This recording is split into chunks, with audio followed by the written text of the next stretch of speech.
Imaginez un instant au cœur d'une nuit sans lune, où les ombres murmurent des doutes et où l'âme se sent comme un voyageur égaré dans un labyrinthe infini. C'est dans ces moments de vulnérabilité que résonne une ancienne affirmation, gravée dans les pages sacrées. Le Créateur suprême illumine mon chemin et assure ma délivrance. Qui donc pourrait m'inspirer une telle appréhension? Ces mots, extraits d'un chant ancestral, ne sont pas de vains échos. Ils forment une forteresse invisible contre les assauts de l'incertitude, un phare stable pour les esprits tourmentés par les vicissitudes de l'existence. Ce poème spirituel, connu sous le nom de Psaume 27, transcende le rôle d'une simple invocation rituelle.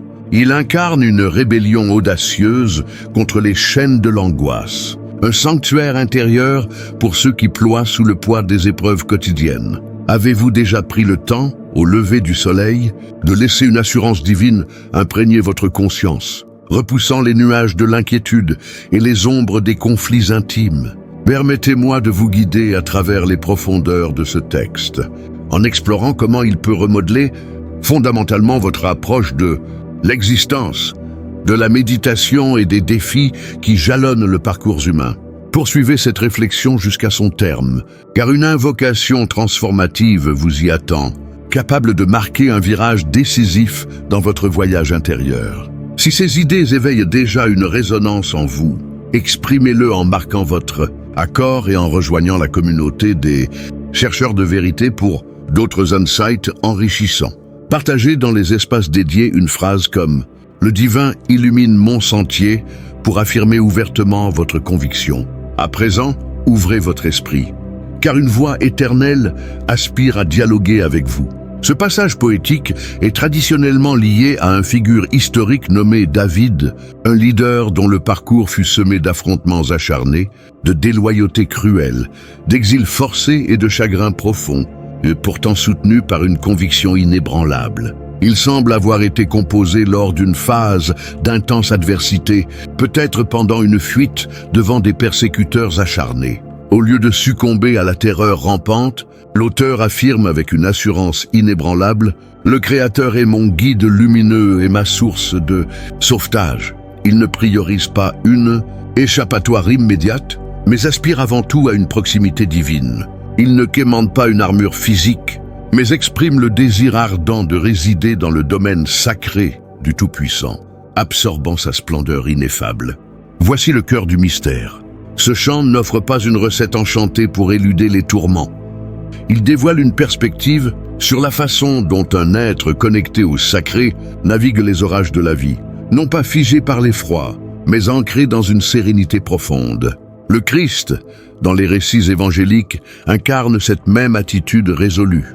Confronté au péril, aux perfidies et au sacrifice ultime, il n'a jamais fléchi, conscient de la proximité constante de son origine céleste.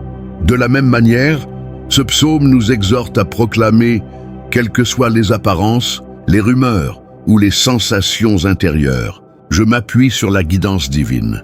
Dans une ère marquée par la précarité ambiante, où les forces disruptives paraissent dominer, ce message agit comme un point d'appui inébranlable, une lueur pour ceux qui errent dans les brumes, un instrument robuste pour quiconque rejette la soumission aux tourments émotionnels. Au-delà d'un simple baume apaisant, le psaume 27 opère une émancipation profonde. Loin d'être un rituel formel, il représente l'expression vibrante d'une conscience intime avec le divin.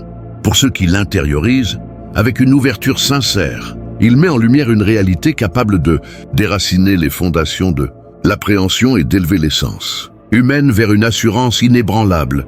Prêtez une oreille attentive à ce que l'inspiration intérieure pourrait vous murmurer en ce jour. La première révélation, essentielle à saisir, est que le divin sert de flambeau au sein de vos obscurités les plus denses. Lorsque tout paraît confus, enveloppé de mystères oppressants, quand les choix pèsent comme des fardeaux et que l'horizon semble masqué par un voile impénétrable, une seule source de clarté persiste inaltérée, la proximité du suprême. L'auteur ne débute pas son chant en évoquant ses adversaires, ses souffrances ou ses tourments. Il ouvre sur cette affirmation solennelle. Le Créateur est mon guide, lumineux. Il ne suggère pas que le divin dispense une illumination, mais qu'il en est l'essence même. C'est une affirmation d'identité cosmique. Le divin ne se contente pas de vous orienter. Il devient le rayonnement par lequel vous progressez. En inaugurant chaque aube par cette reconnaissance, les voiles de l'ombre se dissipent inévitablement. Les idées démoralisantes, les ambiances accablantes, les incertitudes nichées au fond de l'être, tout s'évapore. Face à cette radiance éternelle, ce chant vous rappelle que la compréhension exhaustive n'est pas requise. Il suffit de suivre celui qui perçoit l'invisible, même lorsque vos propres perceptions s'embrouillent. Si cette perspective élève votre esprit, marquez votre adhésion, intégrez-vous à cette quête collective et persévérez dans cette exploration, car les insights suivants pourraient redéfinir votre relation au sacré. La seconde illumination, à intégrer et que l'effroi cède le pas, devant une conviction exprimée avec audace. L'auteur n'a pas composé ses lignes dans le confort d'un palais sécurisé, mais au milieu des menaces, entouré de périls, peut-être en pleine évasion. Pourtant, que proclame-t-il? Qui donc pourrait susciter en moi une telle crainte? Ce n'est pas une vantardise, mais une vision anticipée de la réalité spirituelle. La confiance authentique ne signifie pas l'éradication totale de l'anxiété, mais le refus délibéré de lui céder du terrain. Même lorsqu'elle frappe avec insistance, en affirmant résolument « je refuse de trembler », vous érigez une barrière intangible. Vous vous positionnez dans une dimension alternative, celle du royaume éternel où l'effroi perd son emprise. La confiance n'est pas qu'une sensation fugitive. Elle est une déclaration qui défie les illusions adverses. À chaque fois que vous énoncez une vérité ancestrale, vous fortifiez les remparts de votre être intérieur. Plus vous vocalisez cette assurance, plus l'ombre s'estompe. Aspirez-vous à une métamorphose de votre environnement.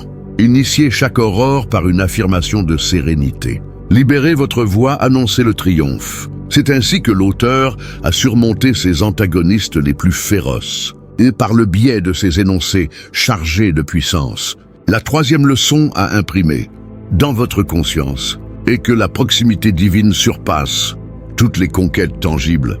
Écoutez attentivement l'aspiration de l'auteur. Une unique requête consume mon désir. Résider dans le sanctuaire, éternel tout au long de mon existence. Pas une légion protectrice, pas une rétribution matérielle, pas l'anéantissement de ses rivaux. Ce qu'il recherche avidement, c'est l'intimité avec le sacré. Voilà le signe d'une maturité profonde.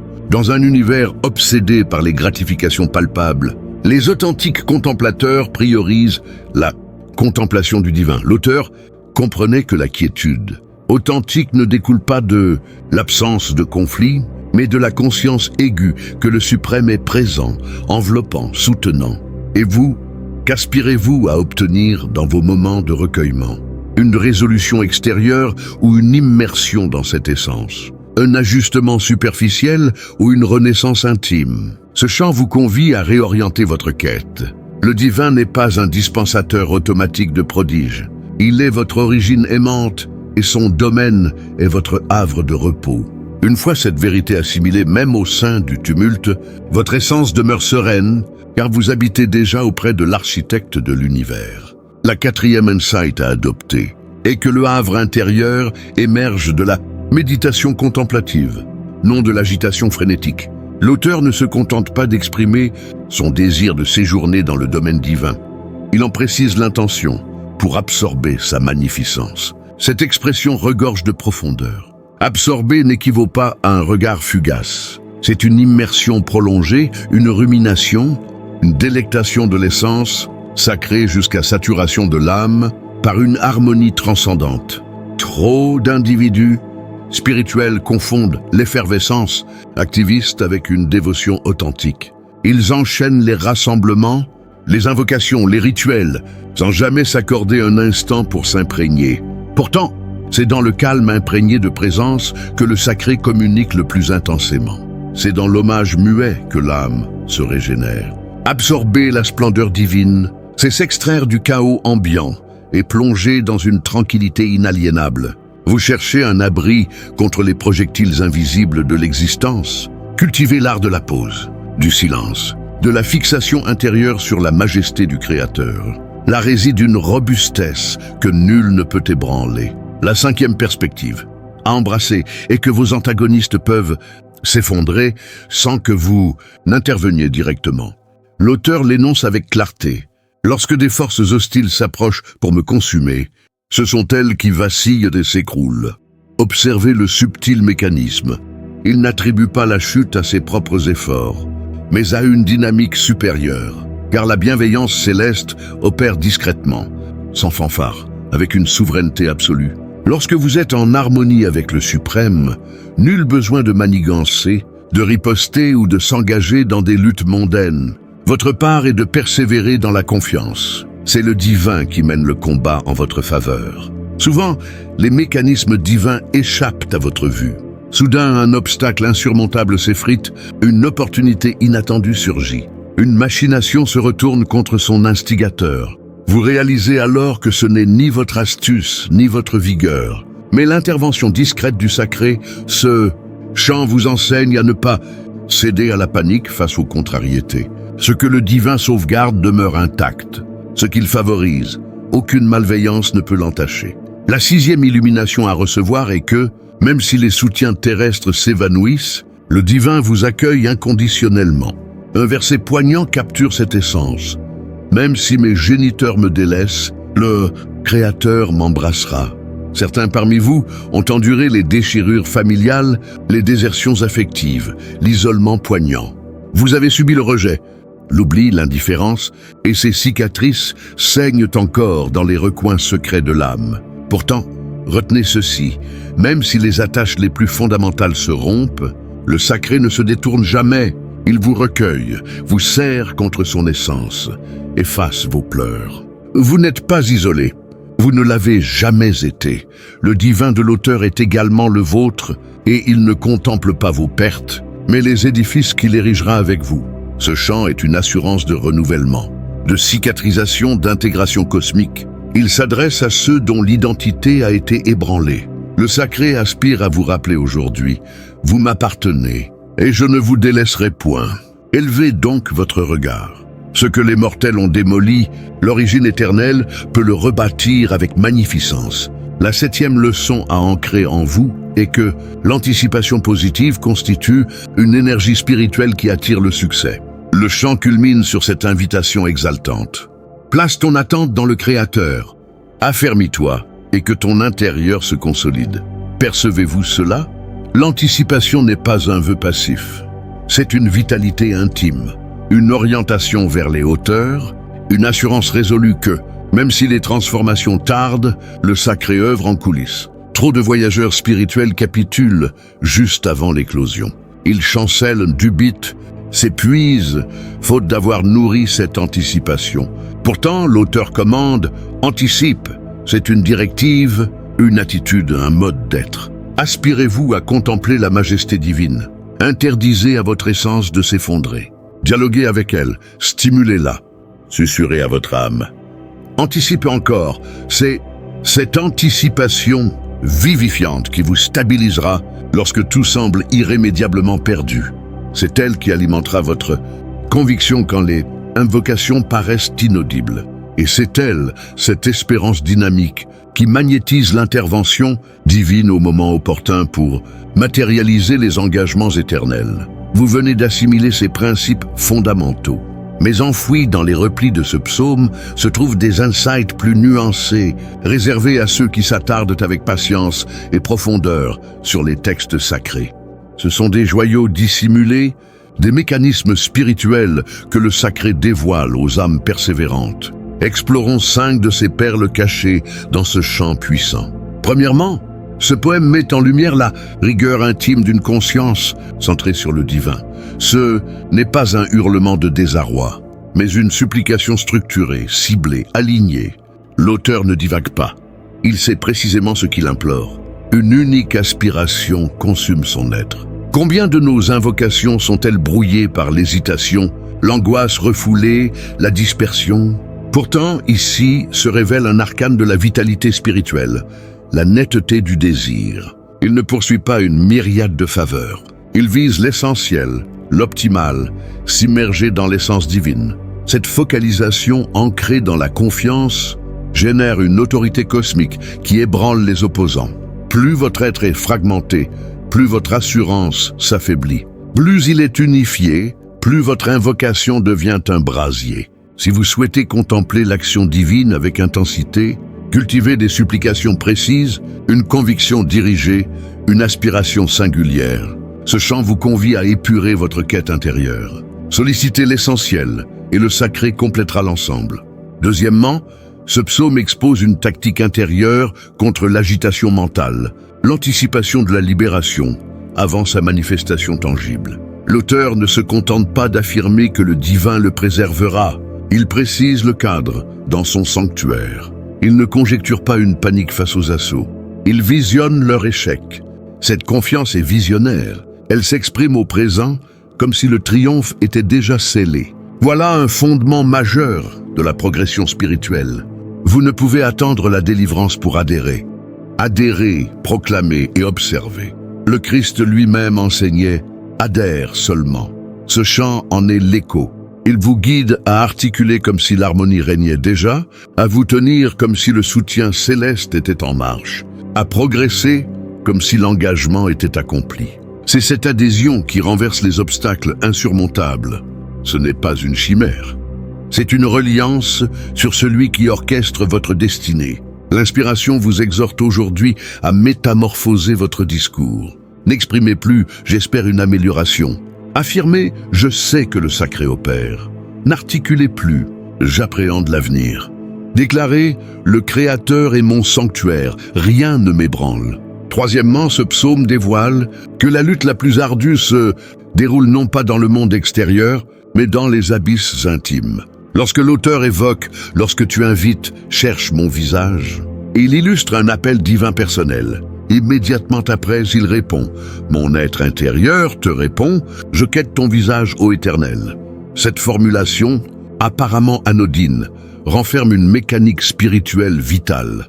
Le sacré initie, votre essence réplique. Il ne s'agit pas de psalmodier des formules automatisées, mais de cultiver une connexion vivante, sensible, réceptive à l'appel divin. C'est ce échange muet, profond, qui forge votre bouclier contre les oppressions. Nombreux sont les adeptes qui traquent des outils externes, citations à réciter, mélodies à entonner, coutumes à observer. Pourtant, ici l'auteur démontre que l'essentiel réside dans la réplique intime. Lorsque votre âme maîtrise l'art de répondre au divin en silence, avant même d'articuler, vous accédez à une proximité qui vous élève au-dessus des turbulences. La vigueur de ce chant repose sur cette essence réactive, cette essence qui acquiesce, cette essence qui même endolorie persiste à quêter. Quatrièmement, ce psaume illustre une évolution graduelle de l'invocation combative vers une supplication sereine. Dans les strophes initiales, l'auteur affirme sa préservation, exprime ses aspirations, puis il glisse vers la requête implorante. Ne dissimule pas ton visage, ne m'éloigne pas, ne m'abandonne point. Cela pourrait intriguer. Comment concilier une assurance ferme avec une imploration si fervente? En vérité, c'est la splendeur du parcours intérieur. L'adepte traverse des étapes variées et le sacré les embrasse toutes. Il ne repousse pas la fragilité. Il l'honore lorsqu'offerte avec sincérité. Ce chant démontre que vous pouvez posséder une conviction robuste tout en versant des larmes devant le divin. Vous pouvez annoncer le triomphe tout en quémandant sa proximité. Aucune incohérence là-dedans. C'est dans cette dialectique entre robustesse et vulnérabilité que le sacré intervient avec une douceur infinie. N'imaginez pas devoir atteindre la perfection pour invoquer efficacement. Soyez authentique. L'auteur, dans ce psaume, est transparent. Il illustre que la proximité divine n'est pas une prestation. C'est une reddition. Et plus vous vous livrez, plus le sacré vous renforce. Cinquièmement, ce psaume révèle que la période d'attente peut être un espace de consolidation, non de désarroi. La clôture, souvent perçue comme une simple fin, et bien plus, place ton attente dans le Créateur. Affermis-toi et que ton intérieur se consolide. C'est une épiphanie. Il est envisageable de gagner en vigueur durant l'intervalle. L'anticipation scripturaire n'est pas une inertie. C'est une pratique de confiance. une vigilance active, un affinage de l'essence. L'auteur n'exhorte pas à patienter en geignant, mais à anticiper et se fortifier. Cela implique que l'intervalle est un terrain d'apprentissage, d'expansion, de raffinement. Le sacré ne vous oublie pas lorsqu'il diffère. Il vous prépare, affine votre adhésion, élargit votre capacité. Ce chant vous convie à reconsidérer vos interprétations des silences divins. Ce ne sont pas des vides, mais des ateliers cachés. Où vous croyez être isolé, le sacré érige un récit. Où vous lamentez, il pose des bases solides. Anticipez donc. Et durant cette anticipation, consolidez-vous, nourrissez votre adhésion, cultivez votre hommage, et vous constaterez que l'intervalle n'aura pas été futile. Ces 5 insights ne se consomment pas comme des fragments isolés. Ils s'intègrent dans l'existence, s'incarnent lors des vacillements intimes, des affaiblissements de l'optimisme, des nuits prolongées. Ils scintillent comme des balises dans les brumes de l'âme. Si vous les accueillez, les ruminez, elles transfigureront votre façon d'invoquer, de raisonner, d'exister. Ce chant n'est pas une invocation exclusive à un ancien leader. C'est une convocation à s'immerger dans la proximité divine quotidiennement, à progresser sous sa guidance, même lorsque l'environnement est saturé d'incertitudes. À présent que vous avez exploré les principes manifestes et les mystères voilés de ce psaume, il est temps de les infuser dans votre routine. Car une révélation inappliquée demeure infertile. Ce que le sacré vous a transmis, via ce texte, n'est pas destiné à stagner dans un enregistrement. C'est une graine de clarté, une orientation ardente, un cadre de résilience spirituelle pour les époques actuelles. Vous devez désormais intégrer ce chant, le transporter en votre être, le respirer, le matérialiser.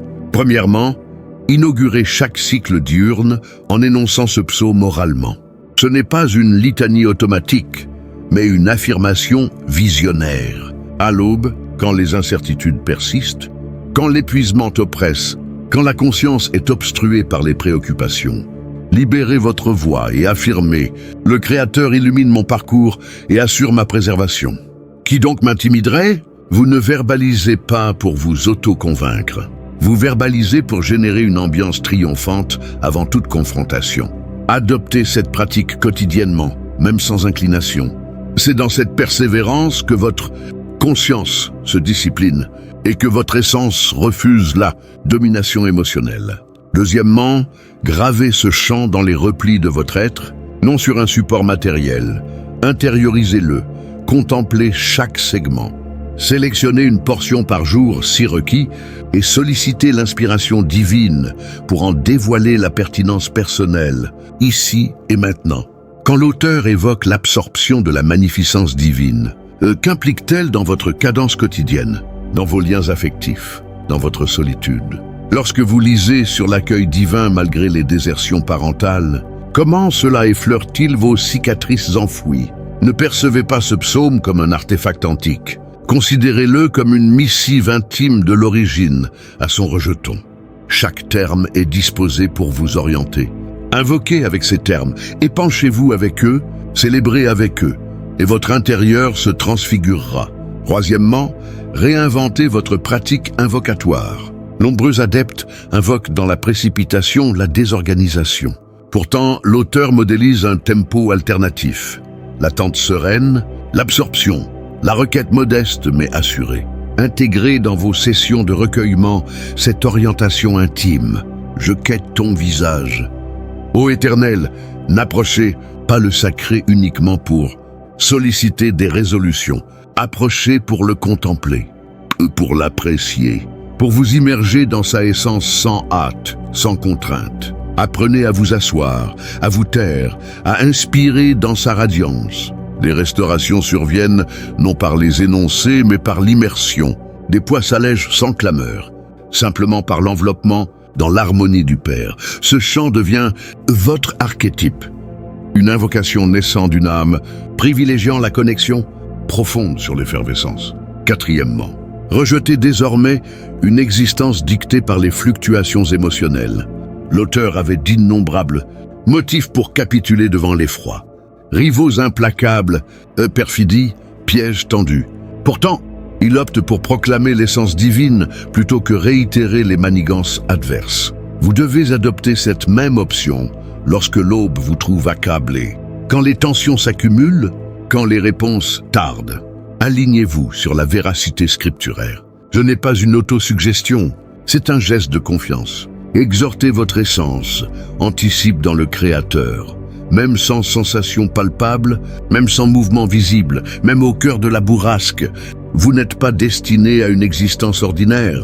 Vous êtes destiné à progresser selon l'esprit. Et cela implique d'établir quotidiennement des bases cachées via des affirmations confiantes, des résolutions intimes, des actes spirituels préparant le triomphe futur. Cinquièmement, adoptez une pratique élémentaire mais révolutionnaire.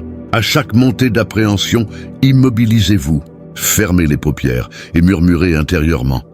Le Créateur illumine mon sentier. Vous serez étonné de l'efficacité de cette énonciation. Elle modifie l'ambiance, apaise les tourbillons, vous relie à la vérité. Ce réflexe intime peut se muer en un rempart formidable contre les oppressions, les tensions, les assauts du scepticisme. Évitez les protocoles élaborés. Le royaume éternel est d'une simplicité désarmante. Une énonciation, une adhésion, une immersion et l'harmonie ressurgit. À présent, accueillez cette allégorie inspirée des sphères supérieures. Car un récit peut déverrouiller des portails que les discours ne percent pas. Jadis vivait un individu dans un désert fouetté par des rafales ardentes. Chaque aurore, il s'éveillait dans l'angoisse, conscient des prédateurs tapis dans les sables. Pour se sauvegarder, il édifiait une tour friable de grains. Chaque crépuscule, il la réparait. Chaque jour, il en frémissait. Un matin exténué, il s'effondra. Dans son mutisme, une intonation s'éleva. Pourquoi ériges-tu isolément une structure qui s'effrite nocturnement? Il scruta les environs et discerna non loin une grotte creusée dans la roche, portail béant. C'était un asile inaltérable, masqué par les tourments. Il s'y réfugia et, pour la première fois en des lustres, reposa en quiétude. Cette grotte symbolisait le havre divin. La tour éphémère représentait ses propres ressources, ses tactiques, ses labeurs mortels. Cette métaphore vous est destinée. Tant que vous vous épuisez à construire votre sécurité via votre ingéniosité, vos projections, vos craintes, vous reconstruisez perpétuellement un édifice vulnérable au moindre souffle. Mais si vous pénétrez le sanctuaire de l'essence sacrée, si vous optez pour vous abriter dans ce champ, vous découvrirez un repos que le cosmos ne peut dispenser. Vous cesserez d'être tourmenté pour devenir ancré. Vous passerez de proie à légataire. Vous ne serez plus solitaire face aux affrontements, mais soutenu par une emprise discrète. Et maintenant, approfondissez. Initiez la diffusion de ce chant dans votre entourage. Ne le confinez pas à votre sphère. Offrez-le à ceux terrassés par l'effroi. Récitez-le pour ceux en deuil. Expliquez-le aux dubitatifs. Ce psaume n'est pas qu'un bouclier, c'est une vocation. Il vous transmue en vecteur de clarté, en ambassadeur de la constance divine. Chaque fois que vous énoncez « Le Créateur illumine mon sentier », vous diffusez une réalité intemporelle dans un univers désorienté. Et cette diffusion opère des métamorphoses insoupçonnées. Enfin, retenez que la métamorphose intérieure ne se quantifie pas aux sensations, mais aux options quotidiennes. Vous pourriez ne percevoir aucun changement extérieur, mais si vous persistez à énoncer ce chant, à l'incarner, l'ambiance se modifie. Les barrières cachées s'effritent, les entraves se dissolvent dans l'ombre. Un jour, subtilement, vous constaterez que l'effroi vous a déserté, qu'une harmonie neuve est devenue votre demeure, et vous saurez que ce psaume a accompli son office. Si vous avez persévéré dans cette exploration, c'est que votre essence aspire à une plénitude divine, à une sérénité, à une authenticité. Vous l'avez discerné à travers cette immersion dans le psaume 27. Le sacré n'est pas muet. Il communique, instruit, oriente. Ce chant est un asile, mais aussi une convocation. Il ne vise pas uniquement à vous préserver. Il vous élève de rescapé à contemplateur. Il vous arrache à l'effroi pour vous ancrer dans la sérénité. Il vous extirpe de la désorientation pour vous établir dans une anticipation résolue, apaisée, triomphante. Vous n'avez pas à tout élucider pour avancer. Vous n'avez pas à tout résoudre pour adhérer. Vous n'avez même pas à ressentir pour être chéri. Il suffit d'acquiescer à la radiance divine, à sa proximité, à sa direction, même énigmatique, à sa quiétude, même si tout en vous vibre. Le psaume 27 n'est pas une incantation mystique. C'est une voix, un hymne d'affection, un souffle intérieur. C'est un art de subsister quotidiennement dans le sanctuaire du sacré, même si les structures terrestres s'effondrent autour de vous. Maintenant, permettez-moi de vous envelopper dans une invocation. Durant ce moment, n'adoptez pas une écoute passive. Fermez les paupières, inspirez profondément. Ouvrez votre être et laissez ces expressions vous imprégner, vous tranquilliser, vous redresser. Car ce n'est pas une voix humaine que vous percevez, c'est celle de l'origine qui vous quête dans le jardin secret de votre essence. Ô divin suprême, mon origine céleste, je m'approche de toi pour cet individu qui absorbe ces mots en cet instant. Tu le discernes plus intimement que quiconque. Tu contemples ses traversées. Tu sondes ses réflexions, ses plaies, ses mutismes, ses luttes cachées. Tu observes ses tentatives pour demeurer droit, pour persister dans la confiance, pour progresser malgré les obstacles. Aujourd'hui, je te supplie de l'entourer de ta clarté, car tu es son guide même lorsque la vision s'obscurcit. Tu es sa délivrance même lorsque le trajet demeure obscur. Je te prie, Origine, de disperser les brumes qui voilent son mental, les hésitations qui l'asphyxient, les appréhensions qui l'isolent, les accusations qui le minent. Approche, Père, tel un zéphyr doux, une paume ardente, une averse bienfaisante sur un sol aride. Imprègne son essence de ta proximité, qu'il réalise ta présence, qu'il perçoive ta proximité, qu'il savoure à nouveau l'harmonie que toi seul octroies. Seigneur, je te supplie pour ses veilles. Si cet être est agité, visite-le durant le repos nocturne. Murmure-lui dans ses visions. Accorde-lui un sommeil profond, une sérénité transcendante. Dissipe l'agitation, apaise la conscience et transforme son repos en un temple de connexion avec toi. Je te prie également pour ses liens humains. S'il a enduré des blessures, des perfidies, des désertions, deviens son havre. S'il a été repoussé, sois son abri. S'il a été négligé, deviens son observateur attentif. Interdis que l'isolement se mue en geôle, mais transfigure-le en sanctuaire. Qu'il découvre que dans le mutisme tu articules, que dans la solitude tu régénères, que dans l'intervalle tu édifies. Seigneur, je te supplie pour sa conviction.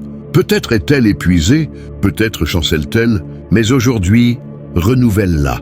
Ravive l'étincelle, réveille la soif, fais sourdre un courant dans son aridité, octroie-lui un extrait scripturaire qui résonne, une mélodie qui élève, un indice qui rassure, et à travers cela, qu'il réalise, tu ne l'as jamais déserté. Tu l'as soutenu, préservé, chéri jusqu'à l'ultime. Je te prie aussi pour sa vocation, car cette existence n'est pas fortuite. Cette essence a été façonnée pour affectionner, honorer, assister. Même si tout paraît embrouillé présentement, tu détiens un dessein, une vocation, un objectif. Alors, Seigneur, éveille l'identité cosmique de cet être. Rappelle-lui son essence, qu'il se dresse dans son destin, qu'il reprenne la voie avec assurance, qu'il annonce ta bienveillance même au sein des épreuves. Car tu es constant, bienveillant, omniprésent. Père, finalement, je te sollicite une chose, qu'à l'issue de cette invocation, cet individu perçoive une nouveauté, un allègement, une chaleur, une quiétude, une certitude. Quelle que soit la forme, fais-lui ressentir ta proximité. Qu'il émerge de cette expérience transformée, libérée, apaisée, chérie. Je te glorifie par anticipation, car je sais que tu opères. J'ai aperçu cette supplication. Tu y réponds dès à présent. Et je proclame sur l'existence de cet être que les ombres se dissipent, que la clarté progresse, que l'harmonie domine, que l'assurance ressurgit, et que le psaume 27 devienne dorénavant son invocation, son rempart, son legs. Si vous avez communié dans cette invocation, sachez qu'un mouvement s'est initié dans les sphères cachées. Ne permettez pas à cette supplication de s'évanouir. Nourrissez-la, revenez-y, intégrez-la, et si elle vous a effleuré, n'hésitez pas à inscrire « Le Créateur illumine mon sentier » dans les espaces partagés pour manifester ouvertement votre adhésion.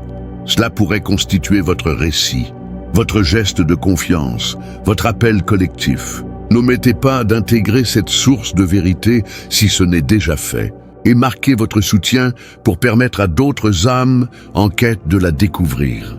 Vous n'êtes pas isolé, vous ne l'avez jamais été. Le sacré chemine à vos côtés et sa radiance ne s'altère jamais.